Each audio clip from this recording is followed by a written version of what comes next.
विपक्ष कह रहा है परिवारवाद की राजनीति हो रही है, लेकिन आप क्या कहेंगे? ये कटारिया जी की वजह से उनका जो ऑरा था, उनका जो किया हुआ काम था, उसकी वजह से आपको टिकट मिला? पता ही नहीं चलता कि भारतीय जनता पार्टी कब किसको नेता बना।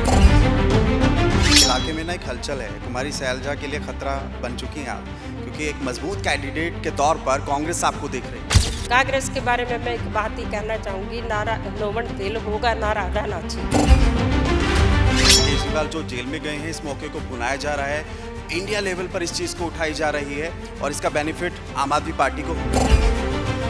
सिंह गोयल जी शपथ लेते हैं, वो कहते हैं कि हिंदू राष्ट्र, यानी हर चीज़ मुसलमानों से क्यों शुरू होती है और मुसलमानों के साइड पे पॉजिटिव चीज़ें दिखाकर भी इसको ख़त्म किया जाता है। आपको लगता है ये कंफ्यूज एंड रूल की पॉलिसी है? लोकसभा चुनावों को लेकर बिगुल बज चुका है और आज हम पहुंचे हैं अंबाला में।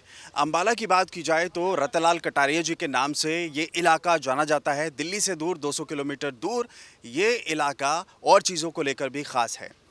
इसकी ऐतिहासिक पारदर्शिता की बात की जाए तो वो भी खास है, लेकिन बातचीत करते हैं यहाँ पर। बंतो कटारिया जी हमारे साथ जुड़े हैं, बातचीत करते हैं। मैम बहुत बहुत वेलकम करते हैं आपका। मैम आप पहले वकील थे, लॉयर थे। अब सवाल वही है कि राजनीति बेहतर लगी या फिर वकालत अच्छी थी? कोई भी काम अच्छे से किया जाए वो अच्छा ही होता है। होता यह है कि काम लगन से करना चाहिए। जब वहाँ थी वो भी काम अच्छा था, कटारिया जी की सेवा करते हुए, अम्बाला की सेवा करते हुए, और राजनीति भी अच्छी है। आज आप अकेले हैं, कटारिया जी साथ होते तो वो और बेहतर होता। आप भी उनके अंग संग रही जब वो पहले चुनावों के लिए जाते थे। कौन सी चीज़ इस वक्त खल रही है? कटारिया जी का एक इतना बड़ा कद था भारतीय जनता पार्टी में, और परिवार में भी, परिवार के सबसे बड़े सदस्य थे, तो वो कभी तो कभी पूरी हो नहीं सकती। और उस कमी को पूरा करने के लिए देश के प्रधानमंत्री नरेंद्र मोदी जी ने और हमारे गृह मंत्री अमित शाह जी ने, हमारे राष्ट्रीय अध्यक्ष जगत प्रकाश नड्डा जी ने, हमारे पूर्व मुख्यमंत्री मनोहर लाल जी ने, वर्तमान मुख्यमंत्री और प्रदेश के अध्यक्ष नैब सिंह सैनी जी ने, जिन्होंने कटारिया परिवार पे विश्वास जताया और अम्बाला की सेवा करने के लिए मुझे यहाँ से उम्मीदवार बनाया। विपक्ष कह रहा है परिवारवाद की राजनीति हो रही है, लेकिन आप क्या कहेंगी? ये कटारिया जी की वजह से उनका जो ऑरा था, उनका जो किया हुआ काम था, उसकी वजह से आपको टिकट मिला या फिर वाकई आप में भी दम था? क्योंकि कहा जाता है कि आप भी बहुत लंबे समय से भाजपा को ज्वाइन करे बैठी थी। भारतीय जनता पार्टी में कार्यकर्ता काम करते हैं, और काम करते करते पता ही नहीं चलता कि भारतीय जनता पार्टी कब किसको नेता बना दे। ये भारतीय जनता पार्टी का जो राष्ट्रीय नेतृत्व है, मैं पहले भी उसका धन्यवाद कर चुकी हूँ और दोबारा भी अपने संगठन का धन्यवाद करना चाहूँगी। और ये अम्बाला की जनता जिन्होंने एक मत से ये कहा कि कटारिया जी के परिवार को ही टिकट मिलना चाहिए, मैं अम्बाला की जनता का भी धन्यवाद करना चाहूँगी कि जिन्होंने एक डिमांड की, उस डिमांड पे मोहर लगाई हमारे प्रदेश के और राष्ट्रीय नेतृत्व ने। कटारिया जितना प्यार मिल रहा है आपको लोगों से, और क्या समझ पाई हैं आप लोगों को? अम्बाले की जनता कटारिया जी को बहुत प्यार करती थी, अरे वो प्यार अब दिखाई भी देने लगा है। कभी इतने दिन राजनीति में काम करते करते कुछ लोगों से नाराजगी भी हो जाती थी, पर मुझे नहीं लगता 12 तारीख को टिकट डिक्लेयर हुआ था तो आज तक ऐसा कोई एक भी व्यक्ति नहीं मिला जो कटारिया जी से नाराज हो और कटारिया जी की कार्यशैली से नाराज हो। आपके इलाके में ना एक हलचल है, कुमारी सैलजा के लिए खतरा बन चुकी हैं आप, क्योंकि एक मजबूत कैंडिडेट के तौर पर कांग्रेस आपको देख रही है। कांग्रेस के बारे में मैं एक बात ही कहना चाहूँगी, नारा नोमन तेल होगा ना राधा नाचेगी। क्योंकि अभी तक हरियाणा प्रदेश में ना उनका संगठन बना है, उनका संगठन ही बिखरा पड़ा है। जब उनका संगठन ही नहीं बना तो वो कैंडिडेट कैसे तय कर सकते हैं? ये उनकी भला है, वो जाने कैसा करना है। गठजोड़ से भी नहीं डर लगता जो इन्होंने बनाया इंडिया लेवल पर? इंडी गठबंधन के बारे में हमारी पार्टी हर बार बोलती रहती है, हमारे देश के प्रधानमंत्री बोलते हैं, हमारे राष्ट्रीय अध्यक्ष बोलते हैं कि वो कहते हैं कि चोर चोर मुसेरा भाई। वो सब वो इकट्ठे हो गए हैं जो भ्रष्टाचार करते हैं।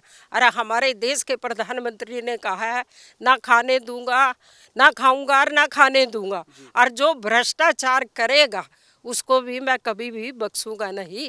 ये हमारे देश के प्रधानमंत्री जी का एक दृढ़ संकल्प है। ईडी का सही इस्तेमाल हो रहा है मैम?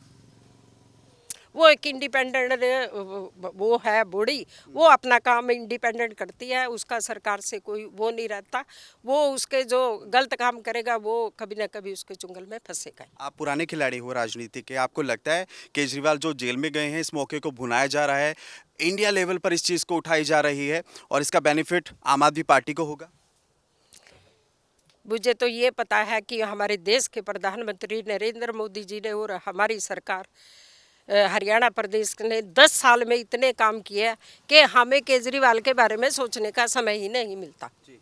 और हिंदू वोट बैंक मिलेगा आपको भरपूर, क्योंकि अयोध्या का मुद्दा भी काफ़ी ज़्यादा आपने प्रचारा है भाजपा ने। यूपी में तो लहर आपकी दिख रही है, चुनावी सर्वे ये बता रहे हैं। हरियाणा की क्या स्थिति है मैम?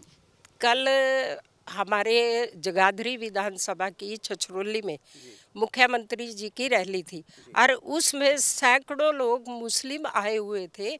अरे वो लोग थे जो कभी हमें बीजेपी को वो नहीं करते, अब वो कहते हैं कि देश के प्रधानमंत्री नरेंद्र मोदी जी ने हमारे लिए ट्रिपल तलाक हटाकर महिलाओं को इतना अच्छा काम किया है और भारतीय जनता पार्टी को ही वोट करेंगे।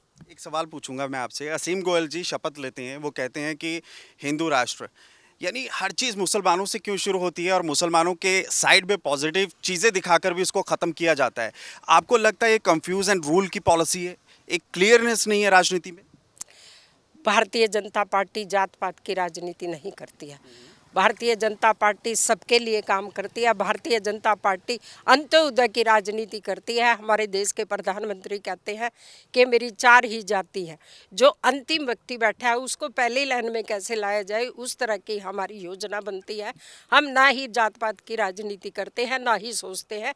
ये भारतीय जनता पार्टी का एक क्लियर फंडा है। आखिरी सवाल, आपकी बार कितने पार होगा? 400 पार का तो नारा आप दे रहे हैं। इस बार हमारे प्रधानमंत्री ने जो 2047 तक भारत विकसित बनेगा उसके लिए एक संकल्प लिया है। बीजेपी 370, एनडीए 400 पार, उससे प्लस ही रहेंगे, उससे कम नहीं होने देंगे। बहुत ही संक्षेप में आखिरी सवाल रह गया, मैं भूल गया था बीच में। एचएमटी और सेब की मंडी का वादा करके गए थे कटारिया साहब, आपका क्या विजन है अगले 5 साल के लिए अगर आप सांसद बनती हैं तो? जो हमारे देश के प्रधानमंत्री ने सोचा है, जो उनका विजन है 2047 तक भारत को विकसित बनाने का, उसमें ये हम अम्बाले को भी एक विकसित अम्बाला बनाने के लिए अपना काम करेंगे। और जो आप एप्पल मंडी और उसका है, हम वहाँ दूसरा कोई और भाई कोई भी पार्ट बने ऐसी कोई इंडस्ट्री लाने का देश के प्रधानमंत्री से रिक्वेस्ट करेंगे और लाकर ही रहेंगे। जी बहुत बहुत धन्यवाद आपका। तो बंतो कटारिया जी हमारे साथ जुड़े हुए थे, कह रहे हैं कि विजन क्लियर है और विकास होगा हल्के का। वीडियो जर्नलिस्ट अमन के साथ अमर शर्मा, रिपोर्ट अंबाला। लोकसभा चुनावों को लेकर बिगुल बज चुका है और आज हम पहुंचे हैं अंबाला में। अंबाला की बात की जाए तो रतनलाल कटारिया जी के नाम से ये इलाका जाना जाता है। दिल्ली से दूर 200 किलोमीटर दूर ये इलाका और चीज़ों को लेकर भी ख़ास है। इसकी ऐतिहासिक पारदर्शिता की बात की जाए तो वो भी खास है। लेकिन बातचीत करते हैं यहाँ पर, बंतो कटारिया जी हमारे साथ जुड़े हैं, बातचीत करते हैं। मैम बहुत बहुत वेलकम करते हैं आपका। मैम आप पहले वकील थे, लॉयर थे, अब सवाल वही है कि राजनीति बेहतर लगी या फिर वकालत अच्छी थी? कोई भी काम अच्छे से किया जाए वो अच्छा ही होता है। होता यह है कि काम लगन से करना चाहिए। जब वहाँ थी वो भी काम अच्छा था, कटारिया जी की सेवा करते हुए, अम्बाला की सेवा करते हुए, और राजनीति भी अच्छी है। आज आप अकेले हैं, कटारिया जी साथ होते तो वो और बेहतर होता। आप भी उनके अंग संग रही जब वो पहले चुनावों के लिए जाते थे। कौन सी चीज़ इस वक्त खल रही है? कटारिया जी का एक इतना बड़ा कद था भारतीय जनता पार्टी में, और परिवार में भी, परिवार के सबसे बड़े सदस्य थे, तो वो कभी तो कभी पूरी हो नहीं सकती। और उस कमी को पूरा करने के लिए देश के प्रधानमंत्री नरेंद्र मोदी जी ने और हमारे गृह मंत्री अमित शाह जी ने, हमारे राष्ट्रीय अध्यक्ष जगत प्रकाश नड्डा जी ने, हमारे पूर्व मुख्यमंत्री मनोहर लाल जी ने, वर्तमान मुख्यमंत्री और प्रदेश के अध्यक्ष नैब सिंह सैनी जी ने, जिन्होंने कटारिया परिवार पे विश्वास जताया और अम्बाला की सेवा करने के लिए मुझे यहाँ से उम्मीदवार बनाया। विपक्ष कह रहा है परिवारवाद की राजनीति हो रही है, लेकिन आप क्या कहेंगी? ये कटारिया जी की वजह से, उनका जो ऑरा था, उनका जो किया हुआ काम था, उसकी वजह से आपको टिकट मिला या फिर वाकई आप में भी दम था? क्योंकि कहा जाता है कि आप भी बहुत लंबे समय से भाजपा को ज्वाइन करे बैठी थी। भारतीय जनता पार्टी में कार्यकर्ता काम करते हैं और काम करते करते पता ही नहीं चलता कि भारतीय जनता पार्टी कब किसको नेता बना दे। ये भारतीय जनता पार्टी का जो राष्ट्रीय नेतृत्व है, मैं पहले भी उसका धन्यवाद कर चुकी हूँ और दोबारा भी अपने संगठन का धन्यवाद करना चाहूँगी। और ये अम्बाला की जनता जिन्होंने एक मत से ये कहा कि कटारिया जी के परिवार को ही टिकट मिलना चाहिए, मैं अम्बाला की जनता का भी धन्यवाद करना चाहूँगी कि जिन्होंने एक डिमांड की, उस डिमांड पे मोहर लगाई हमारे प्रदेश के और राष्ट्रीय नेतृत्व ने। कटारिया जितना प्यार मिल रहा है आपको लोगों से, और क्या समझ पाई हैं आप लोगों को? अम्बाला की जनता कटारिया जी को बहुत प्यार करती थी, अरे वो प्यार अब दिखाई भी देना लगा है। कभी इतने दिन राजनीति में काम करते करते कुछ लोगों से नाराजगी भी हो जाती थी, पर मुझे नहीं लगता 12 तारीख को टिकट डिक्लेयर हुआ था तो आज तक ऐसा कोई एक भी व्यक्ति नहीं मिला जो कटारिया जी से नाराज हो और कटारिया जी की कार्यशैली से नाराज हो। आपके इलाके में ना एक हलचल है, कुमारी सैलजा के लिए खतरा बन चुकी हैं आप, क्योंकि एक मजबूत कैंडिडेट के तौर पर कांग्रेस आपको देख रही है। कांग्रेस के बारे में मैं एक बात ही कहना चाहूँगी, ना नौमन तेल होगा ना राधा नाचेगी, क्योंकि अभी तक हरियाणा प्रदेश में ना उनका संगठन बना है, उनका संगठन ही बिखरा पड़ा है। जब उनका संगठन ही नहीं बना तो वो कैंडिडेट कैसे तय कर सकते हैं? ये उनकी भला है, वो जाने कैसा करना है। गठजोड़ से भी नहीं डर लगता जो इन्होंने बनाया इंडिया लेवल पर? इंडी गठबंधन के बारे में हमारी पार्टी हर बार बोलती रहती है, हमारे देश के प्रधानमंत्री बोलते हैं, हमारे राष्ट्रीय अध्यक्ष बोलते हैं कि वो कहते हैं कि चोर चोर मुसेरा भाई, वो सब वो इकट्ठे हो गए हैं जो भ्रष्टाचार करते हैं। अरे हमारे देश के प्रधानमंत्री ने कहा है ना खाने दूंगा, ना खाऊंगा और ना खाने दूंगा, और जो भ्रष्टाचार करेगा उसको भी मैं कभी भी बख्शूंगा नहीं। ये हमारे देश के प्रधानमंत्री जी का एक दृढ़ संकल्प है। ईडी का सही इस्तेमाल हो रहा है मैम? वो एक इंडिपेंडेंट वो है बॉडी, वो अपना काम इंडिपेंडेंट करती है, उसका सरकार से कोई वो नहीं रहता। वो उसके जो गलत काम करेगा वो कभी ना कभी उसके चुंगल में फंसेगा। आप पुराने खिलाड़ी हो राजनीति के, आपको लगता है केजरीवाल जो जेल में गए हैं इस मौके को भुनाया जा रहा है, इंडिया लेवल पर इस चीज़ को उठाई जा रही है और इसका बेनिफिट आम आदमी पार्टी को होगा? मुझे तो ये पता है कि हमारे देश के प्रधानमंत्री नरेंद्र मोदी जी ने और हमारी सरकार हरियाणा प्रदेश ने 10 साल में इतने काम किए हैं कि हमें केजरीवाल के बारे में सोचने का समय ही नहीं मिलता। और हिंदू वोट बैंक मिलेगा आपको भरपूर, क्योंकि अयोध्या का मुद्दा भी काफ़ी ज़्यादा आपने प्रचारा है भाजपा ने, यूपी में तो लहर आपकी दिख रही है, चुनावी सर्वे ये बता रहे हैं। हरियाणा की क्या स्थिति है मैम? कल हमारे जगाधरी विधानसभा की छछरौली में मुख्यमंत्री जी की रैली थी और उसमें सैकड़ों लोग मुस्लिम आए हुए थे। अरे वो लोग थे जो कभी हमें बीजेपी को वो नहीं करते, अब वो कहते हैं कि देश के प्रधानमंत्री नरेंद्र मोदी जी ने हमारे लिए ट्रिपल तलाक हटाकर महिलाओं को इतना अच्छा काम किया है और भारतीय जनता पार्टी को ही वोट करेंगे। एक सवाल पूछूंगा मैं आपसे, असीम गोयल जी शपथ लेते हैं, वो कहते हैं कि हिंदू राष्ट्र, यानी हर चीज़ मुसलमानों से क्यों शुरू होती है और मुसलमानों के साइड में पॉजिटिव चीज़ें दिखाकर भी उसको ख़त्म किया जाता है? आपको लगता है ये कंफ्यूज एंड रूल की पॉलिसी है, एक क्लियरनेस नहीं है राजनीति में?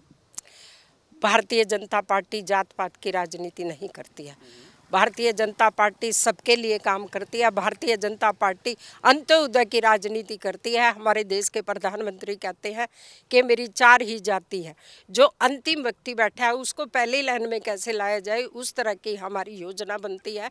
हम ना ही जात पात की राजनीति करते हैं ना ही सोचते हैं, ये भारतीय जनता पार्टी का एक क्लियर फंडा है। आखिरी सवाल, आपकी बार कितने पार होगा? 400 पार का तो नारा आप दे रहे हैं। इस बार हमारे प्रधानमंत्री ने जो 2047 तक भारत विकसित बनेगा उसके लिए एक संकल्प लिया है। बीजेपी 370, एनडीए 400 पार, उससे प्लस ही रहेंगे, उससे कम नहीं होने देंगे। बहुत ही संक्षेप में आखिरी सवाल रह गया, मैं भूल गया था बीच में। एचएमटी और सेब की मंडी का वादा करके गए थे कटारिया साहब, आपका क्या विजन है अगले 5 साल के लिए अगर आप सांसद बनती हैं तो? जो हमारे देश के प्रधानमंत्री ने सोचा है, जो उनका विजन है 2047 तक भारत को विकसित बनाने का, उसमें ये हम अम्बाले को भी एक विकसित अम्बाला बनाने के लिए अपना काम करेंगे। और जो आप एप्पल मंडी और उसका है, हम वहाँ दूसरा कोई और भाई कोई भी पार्ट बने ऐसी कोई इंडस्ट्री लाने का देश के प्रधानमंत्री से रिक्वेस्ट करेंगे और लाकर ही रहेंगे। जी बहुत बहुत धन्यवाद आपका। तो बंतो कटारिया जी हमारे साथ जुड़े हुए थे, कह रहे हैं कि विजन क्लियर है और विकास होगा हल्के का। वीडियो जर्नलिस्ट अमन के साथ अमर शर्मा रिपोर्ट, अंबाला।